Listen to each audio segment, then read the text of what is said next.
Hi, everybody. Welcome to Inspire People, Impact Lives. This is Dr. Colin Matai. Today we're talking about meditation. And the quote of the day is: you as an individual are a sum total of what you've meditated on and the actions you've taken.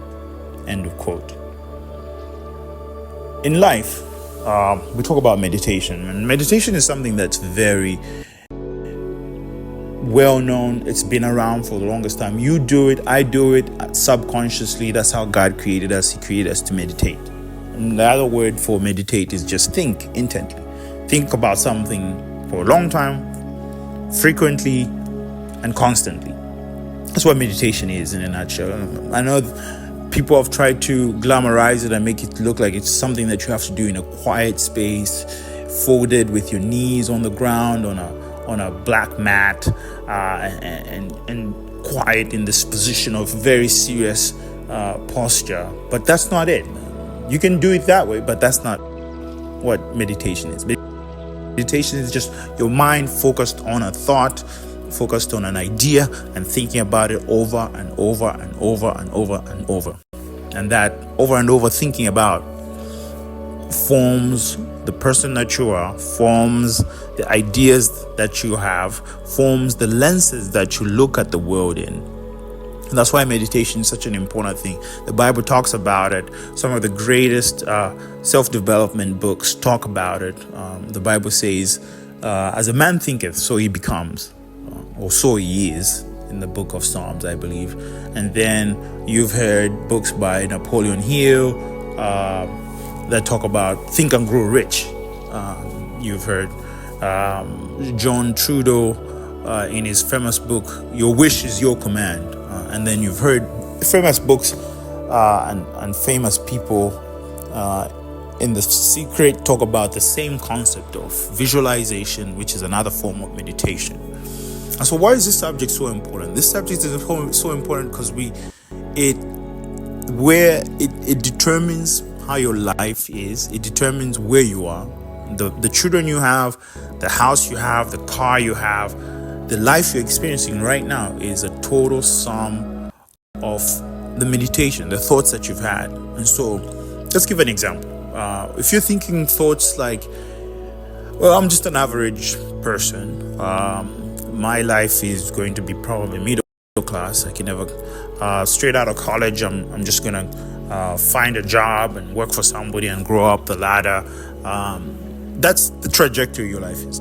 Those are your meditations. You've had thoughts growing from school where you've been taught, hey, you go to school, you get a job, you work for somebody, then retire.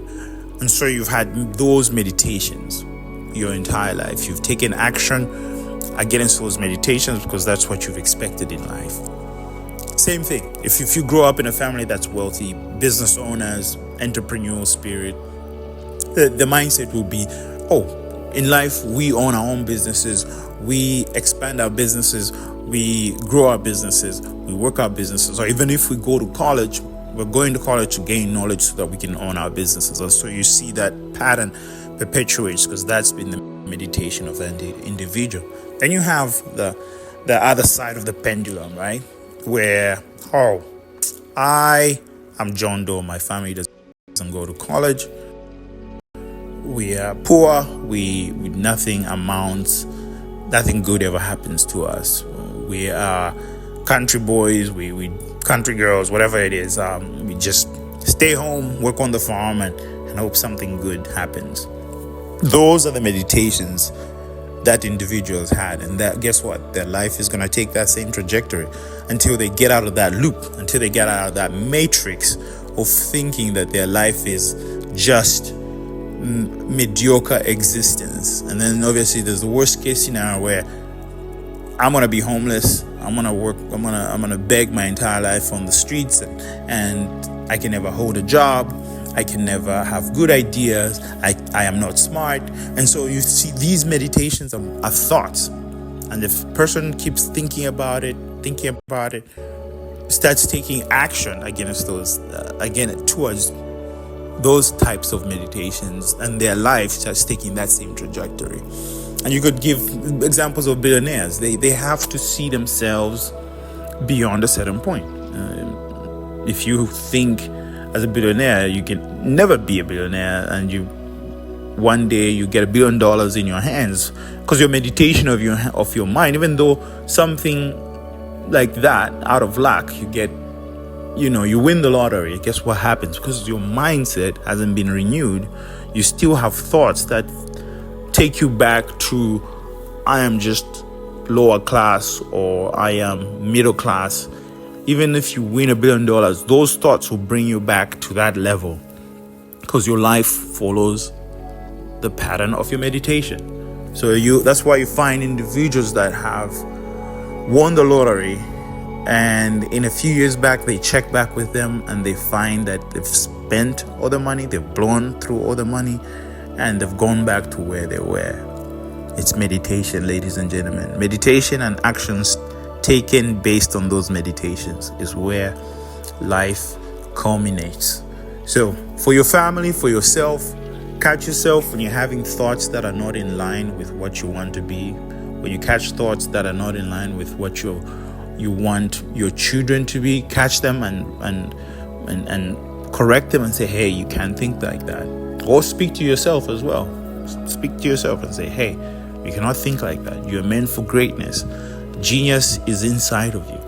You're going to do great things. Have that positive talk, but you have to have a conscious effort in curbing those meditations that you've either picked up from family, picked up from the environment, picked up from TV, and consciously retrain your mind to think a certain way. That's it from my end, guys. It was great sharing these insights.